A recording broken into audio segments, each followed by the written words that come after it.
Hey, welcome to HR Famous, brought to you by Kinetics, the leading RPO recruiting firm for growth companies. Named by HRO Today as the top midsize RPO provider, Kinetics uses its unique skill-based recruiter model to deliver on RPO engagements, allowing them to customize scope to meet your unique hiring needs. If you have recruiting challenges and want to consider RPO as a solution, give Kinetics a call. Find them online at kineticshr.com. HR Famous is also brought to you by HRU Tech, a contingent staffing firm specializing in engineering, IT, and technically related placements across multiple industries. If you're looking for technical talent or searching for a career, look no further than HRU Tech. Find them online at hrutech.com and call them today.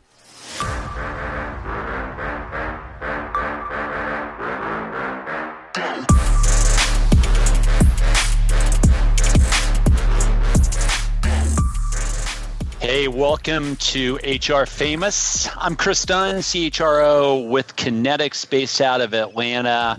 HR Famous, as everyone knows, is the place where we have real conversations about topics impacting HR pros and HR leaders. Sometimes we do it with a guest, sometimes we do it with our esteemed panel. Today, it's time for the esteemed panel. Joining me on HR Famous, I've got JLee and also Tim Sackett. Jessica, I'll start with you. How are you? What are you working on? And are you all fired up for this episode of HR Famous? Hey, I'm good. And I must say, first of all, I do feel HR famous. My husband likes to point out I'm on the cover of a book, or at least my likeness is. So that counts for something, doesn't it? That's right. 9 Faces of HR, written by a guy named Kris Dunn. And we should talk about that based on our topic a little bit, JLee, because I took some criticism for how I portrayed you on the book. It was all love and it was all compliments. More to follow on that in just a second. Obviously, we've also got Tim Sackett with us, Jessica. Tim, come on in here and say hi. I should mention, Jessica does talent-based things at a very high level for Marriott Corporation. Tim, the president, I don't even know. A Fistful of Talent. Yeah. President of Fistful of Talent. Also, president and leader of a firm called HRU Technical, based out of, I'll call it the Detroit area. Tim, how are you today? I'm doing great. Trying to figure out, strategy for 2020. Just what needs to get done, what should get done. Where's the focus, right? Yeah. That's coming up. So, you've got the entire year in front of you. You got to get some big things done. So certainly I understand that. Well, let's get started. Our topic today, as a lot of people saw kind of in the tease for this podcast, is a topic called microaggression. And JLee and Tim, I'll set you up this way. I kind of brought the topic to the table, a couple days ago, maybe a week now. I was wasn't having a conversation, but I was looking at the social feeds of somebody I know and respect, and they had mentioned that they were giving performance feedback to someone on their team. They weren't super specific about it. That's generally a good practice, by the way, JLee. And so don't be super specific about performance feedback on your social feeds. Hey, I was talking to Mary today. About her ex. Anyway, we digress. But what it said was they were giving performance feedback, and they were accused of using a microaggression. So I obviously have some awareness of what a microaggression is, but in my world, like in terms of what I read, I've seen a slight uptick.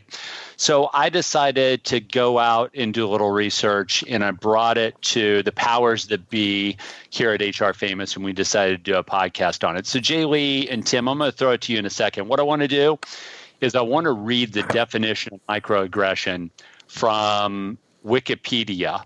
By the way, Wikipedia, strong resource, right? Definitive source. Says a lot about me. By the way, real quick, before I read the definition of microaggression, JLee and Tim, do you use Wikipedia? Every day, all day. I think I would say, many times a week I'm referencing Wikipedia for basic knowledge, right? Right. So here's my question before we get to the definition. Have you donated this year to Wikipedia, or are you one of those sucker fishes that like sucks onto the shark and just kind of takes the bacteria for the essence of life? Tim, I'll start with you. Have you donated to Wikipedia? I gave $10 the other day. Oh gosh, God, Katie, were you trying to put them out of business? Like the Catholic Church, I gave 8% of my income to Wikipedia. No, have you donated? I have not yet. I donate to a lot of places, but I do use that. So thanks for the push. I have donated in the past in the form of paying for job postings. So I think I've done my work. Ooh. Oh wait, no, that's Craigslist. Yeah, see, man. Tim, did you hear how hard JLee came in? That is embarrassing. Well, I'll tell you, I just recently started paying for the New York Times, so I'll get there one thing at a time. Okay. Well, I encourage all of our listeners, make a donation when Wikipedia asks you to, because they do it like once a year. It's like PBS, it's like the PBS drive. In any event, here's the definition to get us started on microaggression from Wikipedia. Microaggression is a term used for brief and commonplace daily verbal, behavioral, or environmental indignities, whether intentional or unintentional, that communicate hostile, derogatory, or negative, prejudicial slights and insults towards any group, particularly culturally marginalized groups. The term was coined by psychiatrist and Harvard professor Chester Pierce all the way back in 1970 to describe insults and dismissals which he regularly witnessed non-Black Americans inflicting on African Americans. Now, I want to skip forward and give you one more thing, and then JLee, I'm going to throw it to you just for a reaction. Microaggressions have been defined as brief and common daily verbal, behavioral, environmental communications. Guess I said that. Obviously, intentional or unintentional.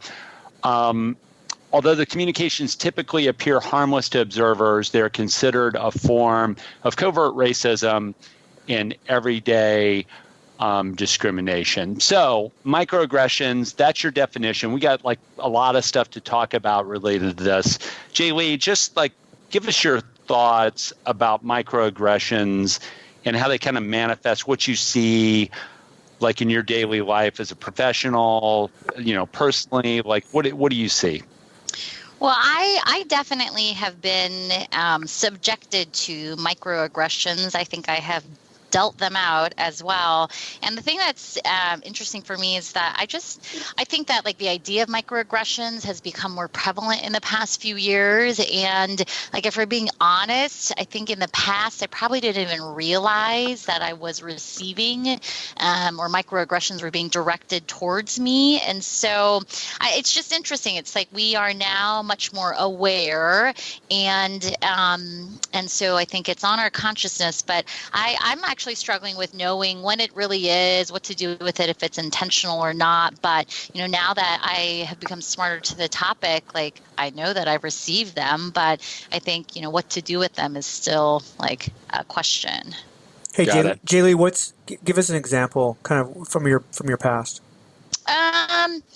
So, I mean, one that I probably face, I don't know, maybe once a month, once every few months, when people always ask the question, oh, where are you from? I always say, oh, I'm from the West Coast. And they're like, no, where are you really from? I'm like, no, I'm from California. I was born and raised in California and lived in Seattle. And what they're trying to get at is, oh, your parents are from Korea, so you're Korean.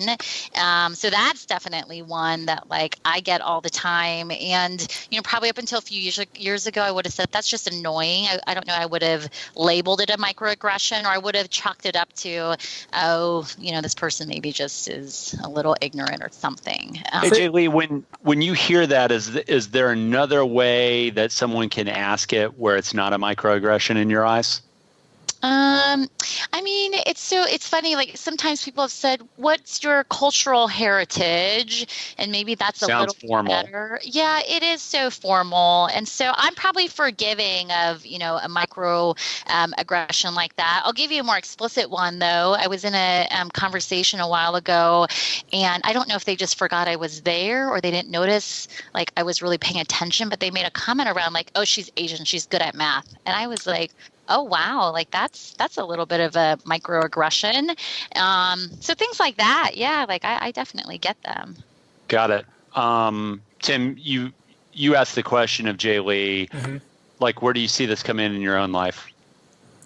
I mean, I think it's interesting because when JLee said that about the asking about where they're from, when I'm in big cities, I hear that a lot because there's so many cultures in big cities that I think people are always trying to find others like them, right? And so you're like, oh, that person's Asian, or that person looks Hispanic, or that person looks black, but they're not from Africa, they're from the Caribbean or whatever. Like they're always trying to figure out like where are you really from, because I think they think that there's a tie, a kinship, or something that's going on. I don't necessarily see that as a microaggression in that case. Now, if JLee came to Lansing, Michigan, and somebody said that to her, that's probably more of a microaggression than I would see in a big city. So that's the hard part of all of this. Is I think there's a line, right, where it's not, but it can be, or it jumped over that line and it is.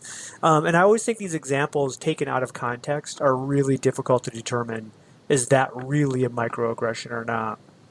So let's do this. I went to a source. So I did a couple searches, and JLee, this probably includes some that you've already said. I'm going to give you, this is from BuzzFeed.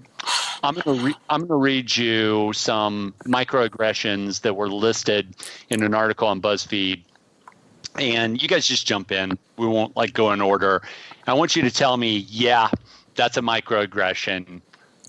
Tell me whether you would fire the person for asking this question if they were on your team, or at least severely strong coaching. Yeah. Wow, it goes straight to firing. Whoa. Well, it's it's a big deal here, JLee. So let's get started. This one, JLee's already said. Let's just assume that there's already a pattern of behavior. Okay. Hey. So let me give you the first one. The first one is no. Where are you really from? She's got that. I don't know if I'd say it's a fireable offense, but I certainly categorize it as possibly a microaggression. Because you said you were from Seattle, the West Coast, and yet they persisted. They persisted.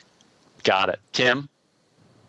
No, I think so. Yeah, right. Like, I think if you're doing it because, again, it's a different situation. If they're asking me that, there's no way in hell it is, because I'm like, yeah, I'm from Michigan, or I'm from Texas. They're like looking at that. Now, if I was black, Hispanic, Asian, blah, blah, blah, I probably would think it's that, because they're asking me because of, I'm assuming they're asking me because of how I look. Or I'm wondering, like, we have so many friends that are like UK based, but they look like us, Katie. They're white guys, right? But they have that great accent. And I can't tell you how many times I see them get asked that question, like, where are you from? Right. People, and then some dumb American thinks they're from like Australia, even though they have a British accent. What about with all the transitional, transgender type things that we have going on right now? So when someone looks at somebody, and let's say it's a male, but they're very feminine in their dress, and they would say that, again, another microaggression, or a female that dresses, like maybe a gay female that dresses more like a masculine type, short haircut, looks male, and someone says, oh, excuse me, sir, from behind, not knowing. Is that a microaggression, or is that just somebody that was unaware? Well, I think the latter piece of that is it's a big error, right? If you guessed wrong and then yeah, then it's just a colossal error. Yeah. That's extremely awkward. I would ask, like, why would you need to ask? What's your intent of asking? Yeah, right? Like the example of mistaking someone from behind of, what gender they might identify with, or what pronouns would be appropriate. Like it just gets to this issue of like what are you carrying around, with your own perspectives that are helping to form biases, and then how are you acting against it? And I guess like it goes back to this whole question of intent. It's, you might not intend for it to be offensive, but you inherently have some biases that you're not able to minimize, and so therefore, you ask these questions that end up, turning into microaggressions. So it's a hard topic because some of it's so deeply rooted, some of it is taught. You might not even be aware of what it is that you're saying or doing that is offending the other person because you pick up on cues or behaviors of other people. And I don't know, this whole intent piece just really becomes challenging because I don't think a lot of people even realize, and it takes a lot for someone to call them out and say, actually, what you just said is offensive and I don't like it, or it makes me feel however it makes me feel. And so people just walk around not even knowing they're saying things that are inappropriate. And that's why we're talking about it, because it's linked to anything that you do from a D&I perspective. There's an awareness issue here. Let me give you guys a couple more. And by the way, the BuzzFeed article I'm looking at right now has pictures of the people holding signs with the proposed microaggression. So this is a Latino female, and the microaggression asked of her is, "You don't speak Spanish?" Finding a great career has always been a challenge. But today, with the massive changes underway in just about every sector of the economy, in just about every country in the world, finding a great new career is even more challenging. And if you're a student, recent graduate, or someone else early in their career, it's even harder for you because you just don't have the experience that those who might be 10, 20, 30 years older than you have. The answer? The podcast, From Dorms to Desks, a podcast by College Recruiter job search site, where every week we take a deep dive into a topic specifically of interest to candidates who are early in their careers and looking for a great part-time, seasonal, internship, or other entry-level job. So I'll throw it to you. Microaggression or not?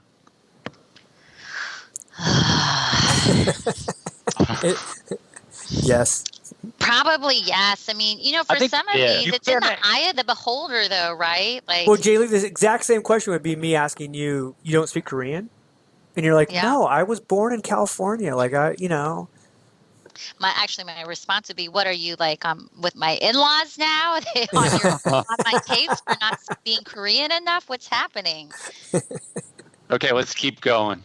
So this is a picture of someone who appears to be very Caucasian. And I know a little bit about being very Caucasian. Like albino-ish Caucasian? No, I mean just normal, okay. Normal Caucasian pigmentation, Tim Sackett. Okay, and she's holding a sign, and the proposed microaggression is, "No, you're white." So get that one. So the way I took that one was that's someone who self-identifies as something other than Caucasian, but she clearly looks Caucasian, and somebody like finds that out about her, says, "No, you're white." Tim, you're an expert on being a Caucasian. I'm an expert, but I have quite a few mixed friends. I didn't say black friends; I had mixed friends, and it's interesting to me how. And I've had this conversation with them, so I'm not speaking out of turn, but like I have one, really close friend who's mixed, who I think identifies more of being black, not mixed, right? And has used that throughout his life in a lot of different ways to his advantage. Also, he knows that there's so many disadvantages to that as well. But the question I've asked him was, what about his father's black, his mother's white, and grew up with them as a family? And I was always like, well, isn't that disrespectful to your mom and her side? And he didn't see it that way. He just said, no, I'm put in a position where I have a white mom and I have a black dad, and I can kind of choose at what I want to be, and I chose to be a black man, and that's just the way it's going to be. And he didn't see that as a disrespect to his mother at all. So, but I think he constantly then people, I mean, me even asking that question as if we're friends, he wouldn't consider that a microaggression. But if somebody else did, for sure, he would consider that a microaggression. Got it. JLee, any comments on that? So we've got it. Like this BuzzFeed example where she's saying, no, you're white was the microaggression. I actually wondered if like she felt like it was a microaggression towards her as a white woman where someone was saying like, no, you can't understand this or you can't be part of this because you're white, which I think like, I don't know if reverse microaggressions are a thing, but I could see that and I could see like the offensiveness of it. And, it's just at some point, maybe it's just a lack of civility that we're talking about, but so I kind of it that way. If you can't have reverse racism, which you can't, right? That's kind of been proven out. You probably can't have reverse microaggression either, right? Yeah, I think if what I described, if your scenario is the one we're operating under, I'm like, yeah, you can't have that microaggression. So I don't have a picture of this one, but I'm going to give you another one, JLee. I'm going to go to you first on this one. I've been trying to really watch my use, and I just did it earlier in this podcast, and you guys didn't call me out on it. I've been trying to watch my use of the term guys to refer to groups of people. JLee, how do you feel about that one being a potential microaggression? Oh, man.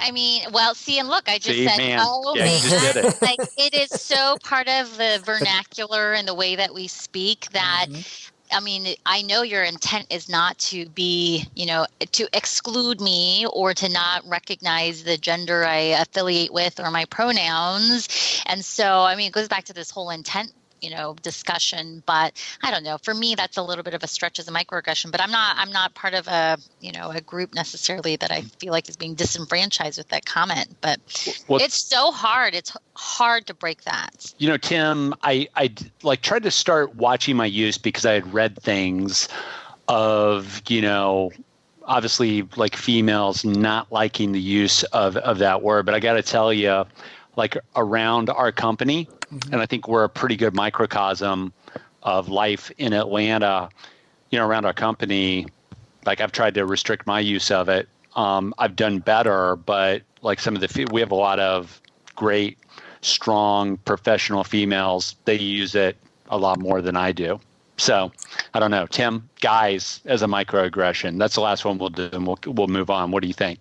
Yeah. I mean, I think again it gets back to intent. I don't think it is, but I think if someone feels like it is to them, then you have to make the adjustment. I'm way better at making that adjustment in writing, especially like within work email, Slack, whatever that might be that we're using. I've changed that. I used to probably say like, hey guys, like I need some feedback on this, and now I would say like, hey folks. Or something like that's more team, kind of gender neutral. Hey team. Hey team. Hey team. But verbally, like JLee said, like it's so hard because it happens in a microsecond. It's out of your mouth, and we're having 40 or 50 years of like you're just going through that. I think that's a harder behavior to change.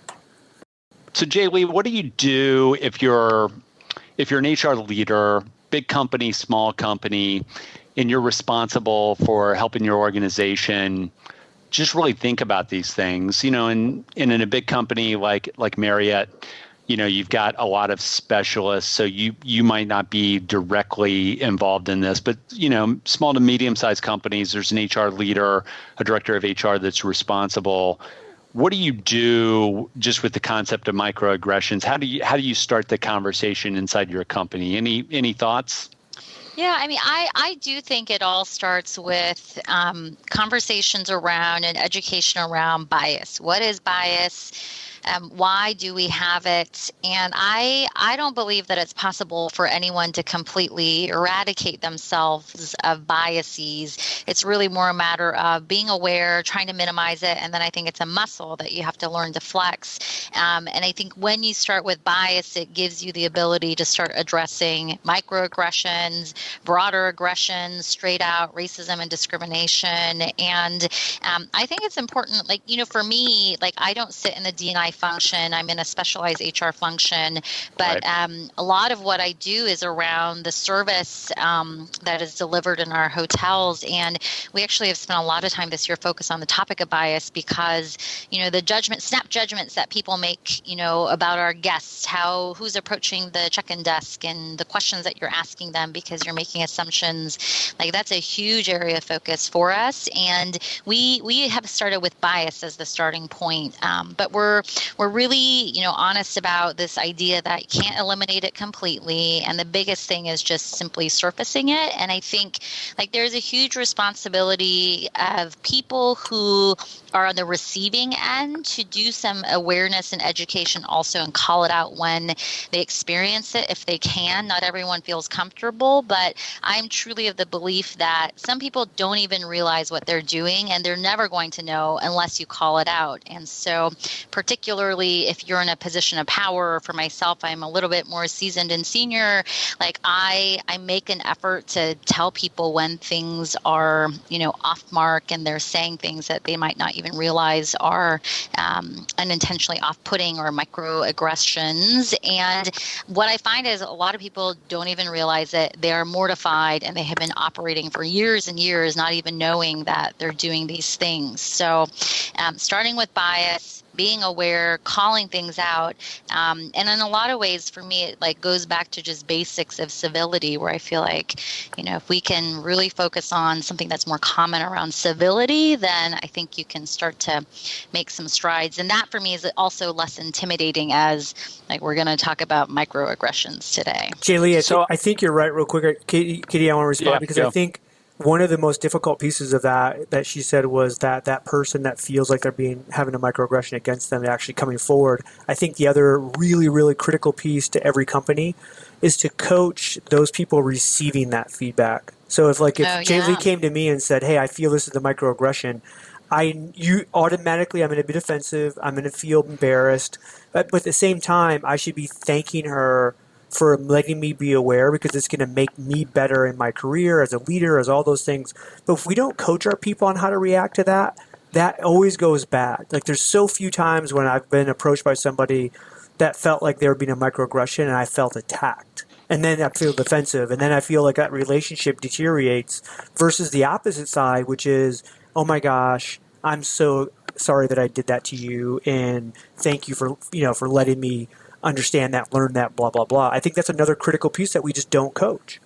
But that's like any feedback, right? It's funny, as you're saying that, I was actually thinking about leadership-related feedback I was giving someone recently. And I think regardless of what the aggression is, micro related to a bias, related to performance, people just don't know how to take feedback. You're right. Amen to all of that. Yeah. Hey, so one thing I would add, those are great thoughts. I think, getting back to the, JLee, you talked about really a focus on bias. So I'm going to say that's bias with a capital B. That's a big area that covers a lot of real estate. If you think about, if you wanted to introduce microaggression as a topic, it could be in D&I training you're doing. You could even do something as simple as at a meeting, just introduce the topic. And I think the most impactful thing you could do to get people starting, because I think a lot of this, when we just focus, microaggression would be part of kind of the bias conversation. But if you just want to talk about the concept of microaggression, probably what you need to do is you need to look at articles that are out there that have common microaggressions. You probably need to list 15 of them and just have people take a test, define what a microaggression is, and then have them say, is this a microaggression? You're going to have a lot of disagreement, and I think there'll be a lot of good conversations there, but really, I just feel like this is so much awareness building. To your point, JLee, right? We all have bias in us. There's a great conversation going on about unconscious bias. I think microaggressions is just really, it's just a cut of this that's really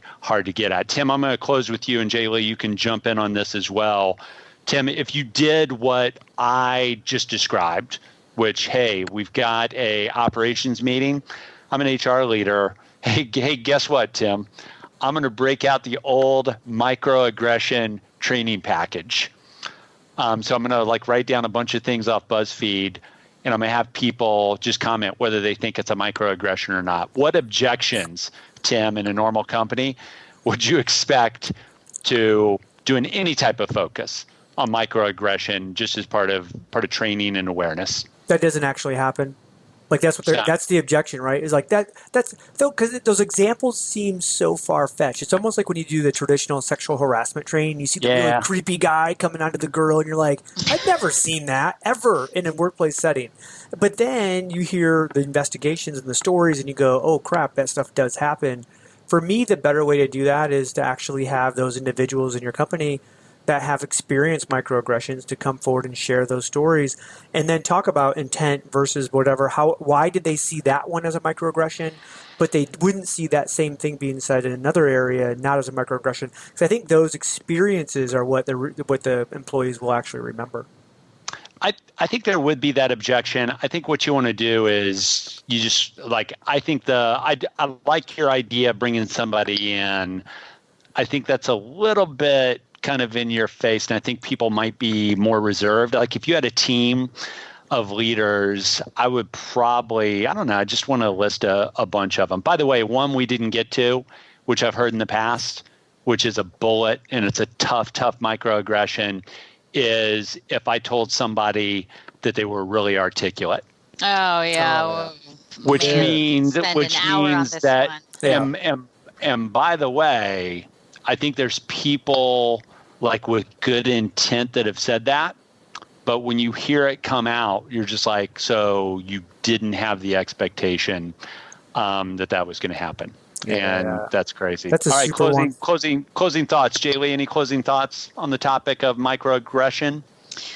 Closing thought is, even for myself as being a recipient of microaggressions, I know I deal them out myself as well. And so it's so ingrained in language, in, behaviors that have been taught over time. And so like, I know for myself, I've got stuff to work on.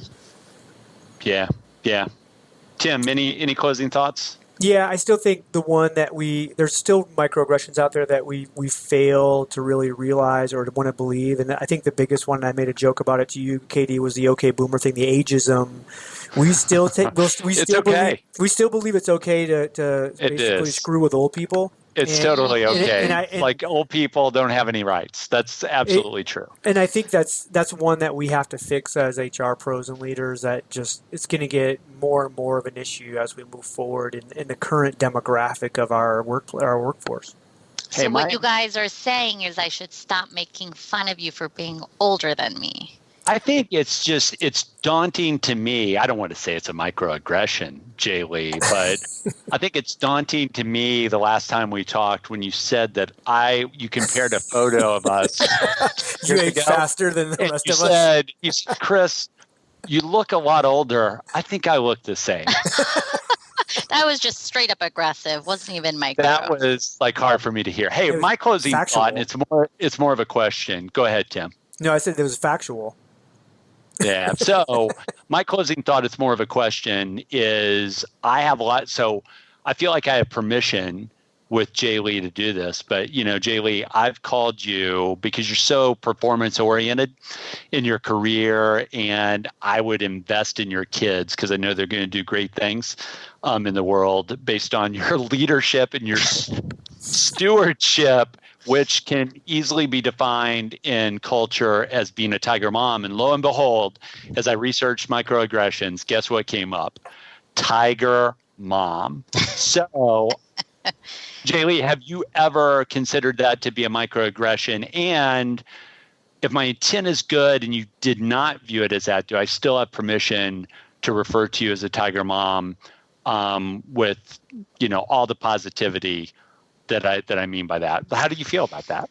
Well, lucky for you, I wear that title as a badge of honor, but you and I also have a relationship where you can say that, and I know it's a compliment, but, someone on the outside who doesn't know us or know the dynamic, they could easily see that as a microaggression on my behalf, but badge of honor in this situation. Well, I'd just like to point out as we close this episode of HR Famous that JLee's given me permission on that, yet I provided no permission for her to note how old I look versus her in a photo a decade ago. All right, very good. That's it for this episode of HR Famous. She's Jessica Lee.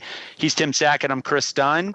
We'll be back soon with another episode of HR Famous where we try and drive a little conversation for all of our HR Famous friends out there. Until then, we'll see you later. We're out.